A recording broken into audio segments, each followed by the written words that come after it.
Now we're going to take a look at related parties and prohibited transactions. So related parties, it's basically your family members and descendants, 50% owners of any groups or corporations you may have. Those people are all what we call related. Now we're not often talking blood related. We're just talking about they're related to you in some form or fashion. Obviously, your corporation is not blood related to you, but it's related to you in the sense that you own 50% of it. So you might be asking, why does this matter? And if you know from previous videos why things matter, it's all about the Benjamins. Because people have gotten creative. When you're a related party, it's possible that you might enter into a transaction that could provide a beneficial tax benefit to you, but you're really not in a different position. So the biggest example we have is sales at a loss. You know, maybe I own some stock and I have generated a large loss in it because the stock has gone down. Well, as long as I don't sell that stock, I don't have what's called a realized loss. I have an unrealized loss because I haven't sold it, so I haven't realized my loss. And so I don't get to recognize an unrealized loss. I only get to recognize realized losses when I sell it. So what if I sell the stock that I have at a loss to my wife? Now I've realized my loss and I get to take it off of my tax return. But my wife now owns the stock, and so have we really gotten rid of it? Has my position really changed? You know, and the answer is no, because obviously she'll just sell that later when we want to. Maybe it'll go back up or whatever. And, you know, now we've had the best of both worlds.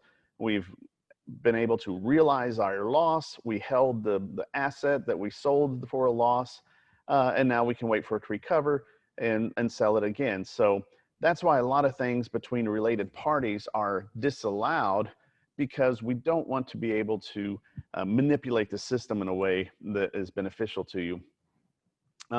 Another way to do this is to accrue expenses that we might have to pay. And this would be where another corporation comes into play. Maybe my CPA firm owns another corporation, and so I might accrue some expenses to this other corporation while the other corporation is a cash basis and wouldn't record it as revenue yet because they haven't earned it. They haven't received it in their pocket yet. So they're not going to report it, but I'm going to deduct it. And the IRS hates these things.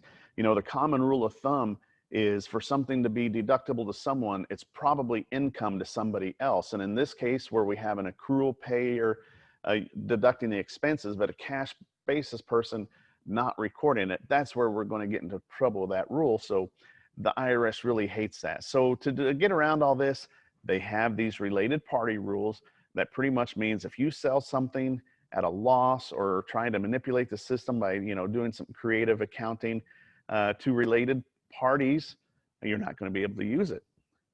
We don't encounter this very much because, you know, most people are buying and selling stock in Google or something along those lines. And so you're not going to have this problem, but you can have multiple LLCs. It is not uncommon for people to have 2 or 3 LLCs, and they do some dealings between the two. And that's where we kind of got to keep an eye on this. As long as you're doing it at like an arm's length transaction, it's okay. The other thing we're talking about is kiddie tax. And I think we briefly talked about this in one other chapter. And this is where parents will sometimes attempt to shift some of their income to their kids to take advantage of the children's lower tax bracket. Now, this only applies to the unearned income, interest, capital gains, that type of things, money from investments, and that's what this is applying to. Before 2018, it was really kind of confusing because we had to put it on the tax return of the parents, and it got kind of a mess. After 2018, the IRS said, fine, we're just going to leave it on the kids' tax return, but we're going to tax at these higher tax rates right here to get rid of the benefit of moving it to the children's tax return. And in some cases, the parents can just say, you know what, we're just going to report the children's unearned income on our tax return to avoid that. So this has kind of done away with the incentive to put unearned income into the children's names. Now, they're allowed to earn, I think it's up to about $2,400 a year, and you don't have to worry about the kiddie tax. But when you start getting above all that, then you got to start deciding, do we want to pay tax at the trust and estate rates on the kids' tax return, Or do we just want mom and dad to put it on their tax return? And then it only applies to children under 18 or students under 24, because that's, this is where you can still be claimed as a dependent on your mom and dad's tax return, under certain rules that we learned about in chapter 1 or 2. And so usually once we get above this, then we're not so worried about trying to avoid the tax situation. Tax avoidance things, the IRS hates it, and they put all kinds of rules in like this to help people not be able to avoid taxes. So now we've learned what the IRS does to help people avoiding taxes or something along those lines. Rules they put into place to keep you from doing certain transactions that will give you a tax benefit while not changing your position, so to speak. Coming up next, we're going to learn what the IRS has done to prevent you from taking tons of deductions and paying a very low tax rate with the alternative minimum tax.